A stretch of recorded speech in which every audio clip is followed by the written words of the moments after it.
దేశాన్ని మార్చేది జంజీలే. మీడియాను నియంత్రిస్తున్న ప్రభుత్వాలు నిజాలు చెప్పేవారిని జైల్లో వేస్తున్నారు.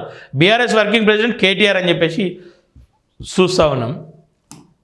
జంజీల జీవితాలను నాగం చేస్తుంది రాజకీయ నేతలే.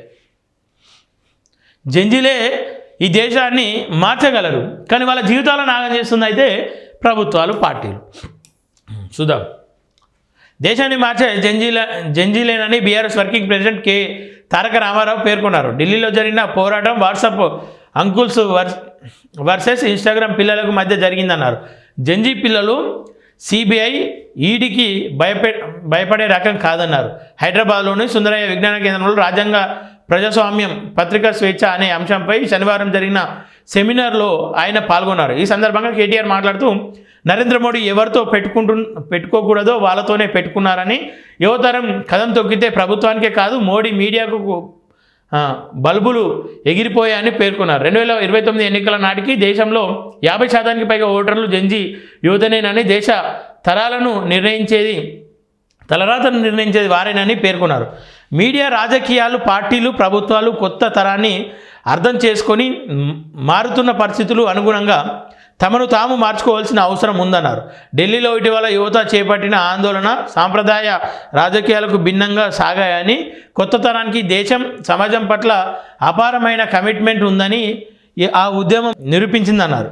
దేశంలో పత్రికా స్వేచ్ఛను క్రమంగా హరిస్తున్నారని, నిజాలు చెప్పేవారికి జైళ్లకు పంపిస్తున్నారని, ప్రభుత్వం మీడియాను నియంత్రించే ప్రయత్నాలు చేస్తుందని, దేశంలో మీడియా స్వేచ్ఛ ఆంక్షలు పెరుగుతున్నాయని, మీడియా హెడ్లైన్ నేరేటివ్ మేనేజ్మెంట్ ద్వారా అభిప్రాయాన్ని ప్రభావితం చేసే ప్రయత్నాలు సాగుతున్నాయని పేర్కొన్నారు. ప్రశ్నిస్తే దేశద్రోహ ముద్ర టీపీసీసీ చీఫ్ దేశంలో ప్రశ్నిస్తే దేశద్రోహ ముద్ర వేస్తున్నారని, కేంద్రంలోని బీజేపీ ప్రభుత్వ పత్రికా స్వేచ్ఛను హరిస్తుందని TPCC chief MLC Mahesh Kumar Goud పేర్కొన్నారు. దేశంలో విభిన్న అభిప్రాయాలను అణిచివేసే పరిస్థితులు కనిపిస్తున్నాయని ఆందోళన వ్యక్తం చేశారు.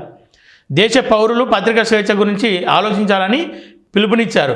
కార్పొరేట్ గుప్పిట్లో మీడియా వెళ్ళిపోతే నిజాలు మరుగున పడతాయని వ్యాఖ్యానించారు. పత్రికా స్వేచ్ఛ ఏ ప్రభుత్వం ఇచ్చిన వరం కాదని, అది రాజ్యాంగం కల్పించిన ప్రజాస్వామ్య హక్కు అని గుర్తు చేశారు.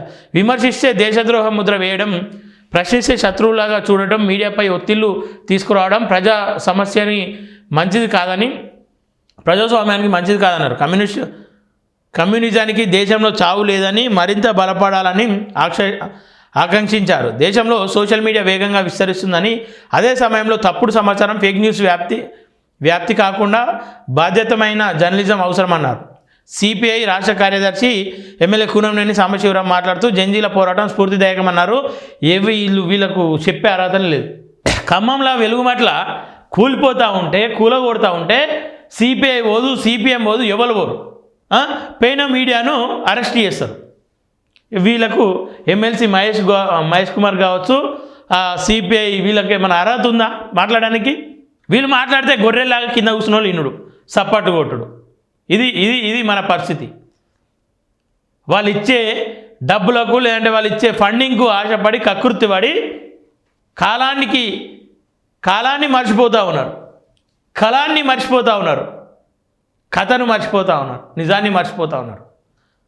ఇది ప్రస్తుత పరిస్థితి. కేటీఆర్ అన్న మాటలు ఇలా రాయరు పేపర్లలో. ఈ పేపర్ కాదు, ఏ పేపర్లో రాయరు. ఎందుకంటే డిజిటల్ మీడియా ఇవాళ ఉంది కాబట్టే వాస్తవాలు ప్రజల మధ్యలోకి పోతున్నాయని చెప్పేసి ఎవరు అవునన్నా కాదన్నా అది సత్యం. ఎవరు అవునన్నా కాదన్నా అది సత్యం. సత్యాన్ని సత్యం అని చెప్పడానికి కూడా సమస్య వచ్చింది. ఇలా ఎమ్మెల్సీ మహేష్ కుమార్ గౌడ్కి అయితే అర్హతనే లేదు, మాట్లాడే అర్హతనే లేదు. ఆయన బీసీపీడే కావచ్చు, ఏదైనా కావచ్చు. తప్పు చేసినప్పుడు బీసీ అవుతుంది, ఎస్సీ అవుతుంది, ఎస్సీ అవుతుంది, ఎస్టీ అవుతుంది, అందరు సమానమే. టీపీసీసీ హోదాలో ఉండి ఇలా నిరుద్యోగులు ధర్నాలు చేస్తే, రాస్తారోకోలు చేస్తే, వాళ్ళ హక్కుల కోసం మాట్లాడితే వాళ్ళని అరెస్ట్ చేసినప్పుడు ఎటువైంది వాళ్ళ స్వేచ్ఛ? ఎవరిని భిక్ష కాదు కదా. వెలుగుమట్ల కూల్చివేస్తూ ఉన్నారని చెప్పేసి కవరేజ్ కోసం పోతూ ఉంటే టోల్గేట్ కాడ కాపు కాసి అరెస్ట్ చేసి సాయంత్రం 6కి 5 గంటల తర్వాత దాకా జైల్లోనే, పోలీస్ స్టేషన్లోనే ఉంచుకొని ఆ రోజు హరించి వేసినట్టు కదా. అనకూడని మాటలు కూడా అనిపించుకుంటా ఉన్నాం. నిజంగా సిగ్గు అనిపించాలి మీకే. నిజంగా సిగ్గు శరీరం ఉన్నోళ్ళు ఇట్లాంటి మాటలు మాట్లాడరు. అంటే ఇది నిన్నంటలే వ్యక్తిగతంగా, ఇట్లా చేసేది ఒకటి చెప్పేది ఒకటి ఉంటుంది చూడు, వాళ్ళకు అంకితం. ఏం మాట్లాడతారు? టీపీసీసీ చీఫ్గా ఉన్నారు మీరు, ఒక బీసీ బిడ్డ. అక్కడ మనలాంటి బీసీలు, ఎస్సీలు, ఎస్టీలు ఇల్లు కట్టుకొని ఇల్లు కూలిపోతూ ఉన్నాయని మొర్రో అని చెప్పేసి మొత్తుకుంటా ఉంటే అక్కడికి పోలీస్ ఆంక్షలు, మధ్యలో అరెస్టులు. అరే మీడియా మేమేమన్నా పోయి బాంబులు పట్టుకొని పోయి వాళ్ళని కొట్టేది ఉందా, తిట్టేది ఉందా, కట్టెలు పట్టుకొని వాళ్ళని కొట్టేది ఉందా? ఇంత దౌర్జన్యం మధ్యలో ఉండి కూడా మీరు మాట్లాడుతూ ఉన్నారు, కళ్ళకు కనిపిస్తూ ఉంది అది మీరు చేసే ద్రోహాలు, మీ ప్రభుత్వం చేసే అన్యాయాలు, అక్రమాలు. ఇలా మళ్ళీ మీరు మాట్లాడతారు.